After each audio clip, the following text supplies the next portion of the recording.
Hey, I'd like to welcome you to another episode of Mission Matters. My name is Adam Torres, and if you'd like to apply to be a guest in the show, just head on over to missionmatters.com and click on Be Our Guest to apply. All right, so today's guest is Seema Alexander, and she is co-founder of Vergent AI, founder of Disruptive CEO Advisory, and co-chair over at DC Startup Week. Seema, welcome to the show. Adam, thank you so much for having me. I'm so excited to have this conversation with you. All right, a great topic and a great point to start. So moving from AI curious to an AI-powered business/organization to drive more impact, and who doesn't want to drive more impact? So I guess let's get us kicked off here. How did you link, AI with driving impact? Because these are two important, top of mind things. Where'd that start with? Oh, my goodness. Okay, this is a great question. My entire career, I've been focused on entrepreneurs and growth, and specifically disruptors, right? So people who want to change the world, who want to make more impact. And I always have a mantra, impact and profit. It's more of as you can create your organization in a way that's sustainable and you can become sought after, you can do more in the world. And specifically with your mission, which you're all about, right? You can actually make it happen, right? And so for years, I ran an advisory company for 10 years, and I have a very specific formula for growth where I see entrepreneurs failing or staying stagnant. So you work with a lot of entrepreneurs on this, or have listened and have brought on a lot of entrepreneurs on this podcast. And so you probably know the numbers, right? 18 to 24 months, 80% of entrepreneurs or businesses fail. Then you get to that 5-year mark and 50% fail, and then 10-year mark. And literally that's been my focus for a long time. I'm still working. I got 2 more years before that 10. We're looking pretty good, Seema, but you never know. Go ahead. Yeah, it's beautiful because all businesses evolve, right? You never know, right? You never know, right? Because you're going to be fine. But I'm just saying for me, it's I've learned that when you first start your business, there's so many learnings, right? And so you have to kind of step back and really focus on analyzing who you were when you first started is never where you end up. So you have to create sort of these informed decisions to figure out how you're uniquely positioned in the market and refine your business model. And really that helps accelerate your growth, right?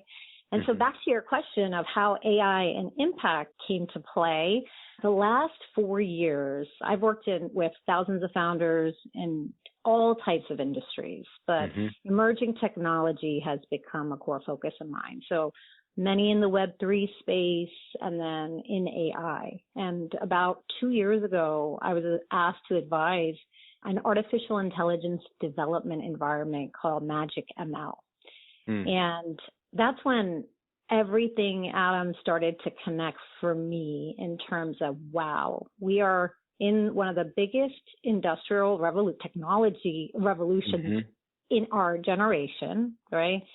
And the power of AI, AI has been around, machine learning has been around, for a minute, right? People have been working on this stuff, but with the advent of the large language models, so we have the ChatGPTs and the Bards and all the things in the world, and then generative AI, so you can literally talk to text to create an image, and all these things are happening so quickly, the whole paradigm of business is starting to change. And so as I started to think about what this power of AI can do for unique customer experiences, to actually take away some of those mundane tasks with something we call AI agents. So humans will have more agency to focus on the things that matter, to focus on the things that help really build their impact in their business, and not have to do as much of the sort of the other pieces of the business that we know, what we call ourselves janitor in chief, because there's so much to do. So I know that was a little bit of a long story, but I'm bringing it back to the AI and impact. And so where do businesses start with this? Because now you're knee deep in the space. You obviously been working with founders and entrepreneurs for a long time in many different ways, as you mentioned, but now you know that AI, which makes sense because you're in the middle of what is most important right now. So it makes sense for your skill set. So it all aligns and it makes sense to me. Where should business owners be thinking about as they prepare for this technology revolution? Yeah, we've done a lot of market research, a lot of market insights on sort of where founders are. And, going back to this whole wow, there was the Industrial Revolution when like the cars and electricity, all the things, and it took like hundreds of years to implement, right? Then we had digital, like the digital era, and I don't know your age, but I can age myself because in the 90s, it's like when the internet was rising, and social media and Google Ads, all the things started to occur, but it's still like it's tens of years to get the digital quote unquote transformation happening for folks, right? But when you think about AI, especially after basically ChatGPT hit the market, now AI has gone from implementation from years to months. And this is where it puts a lot of founders and sort of industry leaders in this like dilemma. I call it like, it's a conundrum because they're like, I get it. Most see it. They're like, I can see the power in some of this. Some are still what we're calling AI curious, right? And and so it's a struggle because there's still uncertainty. It's an emerging tech, right? There's things that are being built out to mitigate safety and all the core things that I'm sure we'll get into in a few minutes. But when I think about what should a founder first do, just educate yourself. Like start to understand that this technology is a game changer. With the internet, how many businesses failed because they were not paying attention to the digital revolution. New categories of businesses occurred, right? So you went from brick and mortar to e-commerce. That was not in existence until the 90s, right? You go from, think about I don't know if you all remember, but there was Blockbusters, and then there came Netflix. Like, like there was like, Google wasn't around, Amazon wasn't around. So this is even bigger than the advent of the internet. So I'm, I'd love to hear your perspective too on it. The tricky part too on this is going to be that unlike some of the trends you mentioned in the past, like this is just going to be so much faster that people don't quite understand that they don't have a choice. I'll give you one example, and you may or may not be aware of this example. I haven't met too many people that were, and actually I think this is the first time I'm talking about it on the podcast. I've talked about it in like my circles and internally, but so we do a lot of publishing, one of the things we do as well. So obviously podcast production, all that, but publishing authors. And I've been grappling with this. I released a book last year with another co-author, and I've been grappling with this concept of like, should we do more of our books in our catalog in audiobook form? Because I know the numbers, there's less than 4% of books out there, depending on whose numbers you read, that are in audiobook form. So I'm like, oh, that's another way for us to reach our audience, right? We're good in audio. We have the capability. Absolutely. So we spent probably the last, I don't know, let's call it wasn't a big project. So it took 3 months. It could have been faster, but let's say it's 3 months. It took us to do it, our first audiobook. Then I get an email, and obviously we have the production capability. We have all that. Like that's our business. It doesn't matter. Not that we do a lot of audiobooks, but we do a lot of audio production for podcasts. We've released, over 7,000 episodes. So that being said, I get this email from Amazon because we publish so much with them, and we're at another tier for a beta that they're having. And this beta was to start bringing our catalog into audiobook form, and it was going to cost us $0. It was going to be AI generated in terms of the voice. There was a ton of voices to choose from. And let me tell you how funny this is. I'm like, I don't want to be in the studio. Last thing I need to do is to be doing more recording. I'm fine. I got enough interviews. I'm busy enough. I don't even want to record it. And even though it's my profession, my own audio book, I'm like, let me give this a shot. I'm telling you, I can't make this up. I had the audiobook version done within 7 minutes. Okay. Do you understand what you just said? And I was like, but by the way, with zero cost, and it's, is it a 10? I mean, it's a business book genre. I wasn't going to read it. I was going to read it in a direct manner anyway. So what that means is that every single voice actor out there, that's a big segment of their market. If they had that niche done, anybody that was doing audiobooks now, and it's not even about the money part, it's about the time. So anybody that had, 15, 20 grand to do an audiobook in the past and spend 6 months doing it and do all this other stuff. The talent, that maybe the author wanted to read their own book. Are they going to do that, or are they just going to push a couple buttons and then it's done? But you're signing up for a big, so now that whole industry's done. It's done. That whole industry. 80% of the industry, and they don't even know it, most of them, because this is just the beta. So Amazon that whole industry's done. Like done. I know, but think about it. So now they have to focus, they have to pivot, but it's like, if you're not educated, and that's just one example. Yeah. I just want to reiterate this for your audience. It went from audio, you could take a week, or you could take time to actually have to do it. It's time out of your time. Months, right?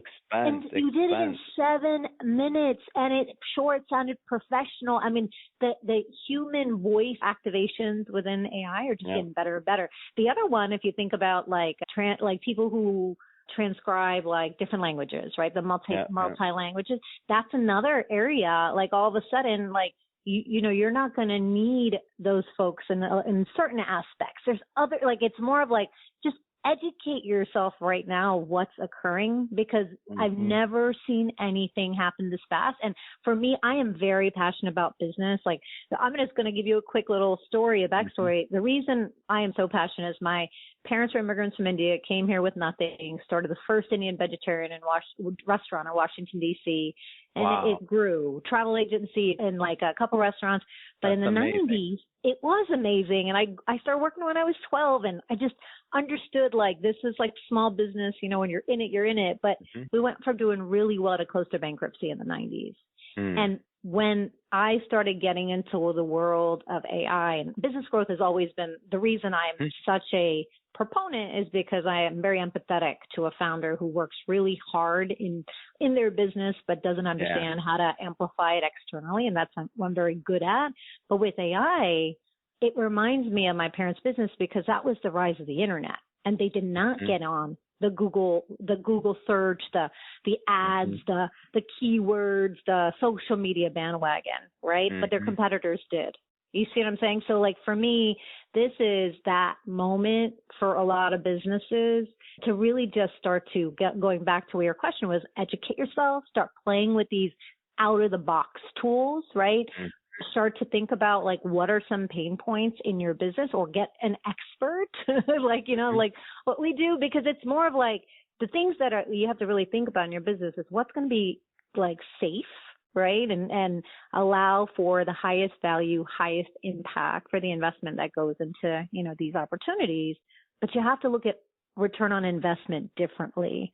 Like AI is going to change business models. It's going to change the ability to, you know, actually, can I give a couple other use cases? Are you cool with that? Of course. So these are interesting. These are just things that I find fascinating. So think about customer service, right? I actually did a pitch last week, and it was really fun, because I was on the Intuit, the MailChimp, I'm just going to call them out, the MailChimp website, right? And I was like, I had a question around integration for something, and you asked the chatbot today, and it's like, hey, is it related to these 4 questions? Because chatbots, that's how they work. You know, you filled out some form, and it's like, it might be like this. That was like whatever the algorithm it was associated to. So you go down this rabbit hole of 15 minutes of just trying to get this thing to tell you what you need, right?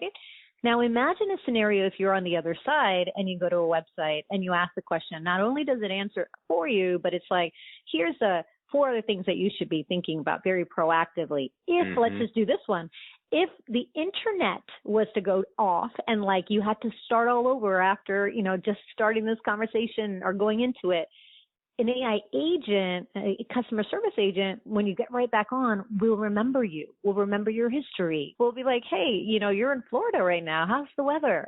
Like, you know, like it's a completely different experience, and the possibilities are endless, because the way this technology is starting to adopt in the mainstream, if you will, the capabilities are out there now. And I think to me it's super inspiring, because it gives people more choices, but then it also it just depends on, you know, like with digitization, there's still people that don't have a website and don't want to do anything online, and it's okay, you know, it was okay, but with this, it just depends on what industry it is. It may not be okay for you not to, like, you may not be able to, because things may shift, like it can just fall out under your feet. Like for those companies that I mentioned, like my guess is as soon as Amazon, like, because most people, and I shouldn't say most, but they have the bulk of the market for Kindle and for publishing online. So once they are done with their beta and they start sending that email to everyone, like I feel like the phones for the other for some of those companies might not be ringing. And the pivot part, like you said, maybe they adopt some technology. Maybe they figure out another way to add value in that market with those same resources. I don't mean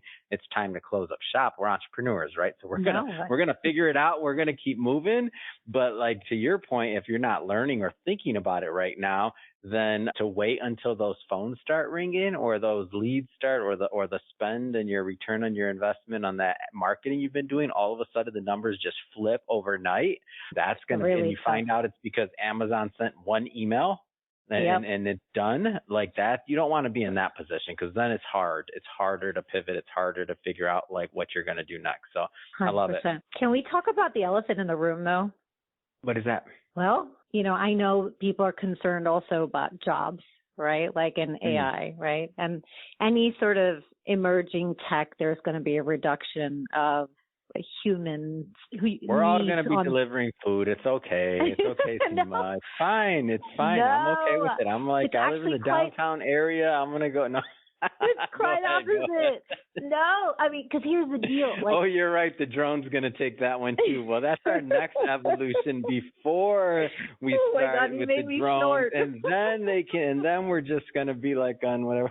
On Black Mirror, and then we're just going to be on treadmills for electricity. I already know. I've seen it. Go ahead. Oh, my God. No, you're talking sci-fi movies. No, but what I'm talking about is what if you had an AI agent, like say you're in the real estate area, okay? And part of your job is like deep analysis on a portfolio, right? Yeah. What if you could train an AI agent to, have that understanding of your analysis, be able to integrate into marketing comms, be able to like integrate into like, okay, here's previously the deals that we liked and why we didn't like them, and like whatever the set in stone sort of like criteria and softwares to help you make that analysis happen, right?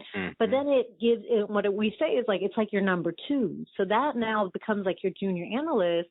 And now that allows you to make decisions faster with more precision, so you can actually run your business better. So it's more of this productivity can 100x because you're not dealing with the stuff that these agents, which are either semi-autonomous, eventually will be fully autonomous, kind of running for you. They're your assistants in a lot of ways, right? So it's just thinking about like the capacity of human agency, being able to be more creative, work on larger complex things because you have these tools with you, around you, for you, right?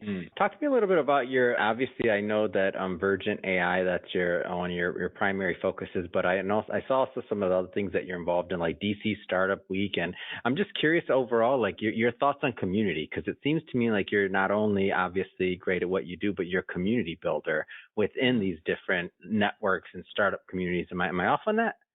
You're exactly on point. Here's the reality. I think if any entrepreneur is listening and you're on a mission, entrepreneurship is lonely. Like it's one of the most like, it's like, you know it, right? You work on, I heard, by the way, your creds, mission matters, like what you guys have done with your platform. I mean, it takes a lot of work, right? But it's like unbelievable how much inspiration and impact you're making, right? But you're doing a lot of that with yourself or a lean team. I don't know your background, but it's like, you forget, like, I'm like, it is a lonely thing, especially when you're trying to disrupt something, go after something, and there's like the naysayers or whatever it may be. So for me, actually, after college, I moved to New York. I actually worked in corporate for 13 years, learned a lot about repositioning and growth and strategy, and then started my own advisory practice. But I ended up back in DC 7 years ago. And when I came back to DC, it was really interesting because I was like, everything here is like government contracting or like politics. And I'm like, where are my innovators at? Like, where are my entrepreneurs? And I was like, I got asked to speak actually at DC Startup Week. It was their third year in. And I got there and I was like, oh my God, this is my tribe. But I was like, I'm a growth person. I know how to grow companies and brands. I was like, and then I quickly got involved with the organization and then became the co-chair several years ago with Rachel Foresky. And we've grown the organization as 15,000 plus local entrepreneurs, investors, ecosystem builders. We do a major 5-day conference every October. And we're talking 150 like content from early stage, growth stage AI, Web3, CPG, you name it. Like we have 10 different tracks, 300 speakers, keynotes. Like we've had Steve Case. This last year we had Brett Schulman, the CEO of Kava, Seth Goldman. Like we're going after the big things. And our ultimate vision is to create the South by Southwest of the Mid-Atlantic. So working on that, but community is everything. When you're an entrepreneur, you need to celebrate with people. You need to be able to share your challenges. You need relatability. And our goal is to create these pockets and constant opportunities so you don't feel alone and that you can disrupt and you have a community to help and support you as you need it. Amazing. Well, Seema, this has been great having you on the show today, and I'm so happy we were able to have this conversation. If somebody is listening to this or watching and they want to learn more, connect with you or any of your brands, what's the best way for them to do that? I would actually love if they go to Virgent, VIRGENT.AI, and there's an amazing free download guide where gives you the foundations of how do you move from an AI curious to an AI-powered business. And it will just give you the foundational insight and start to educate you, because that's our number one goal, is starting to educate people about what's happening right now and the impact it's going to have on business and the opportunities you have to make a bigger impact. It's wonderful. And for everybody watching, we'll put all that information in the show notes. And speaking of the audience, if this is your first time with us, this is a daily show. Each and every day we have new entrepreneurs, new executives, new thought leaders that we're bringing on, and we don't want you to miss anything. So hit that subscribe button, because we have, again, it's a daily show each and every day. We don't want you to miss anything. And Seema, thank you so much. It was amazing meeting you, and I wish you much more continued success. Thank you. Thank you for having me, Adam. Really appreciate it.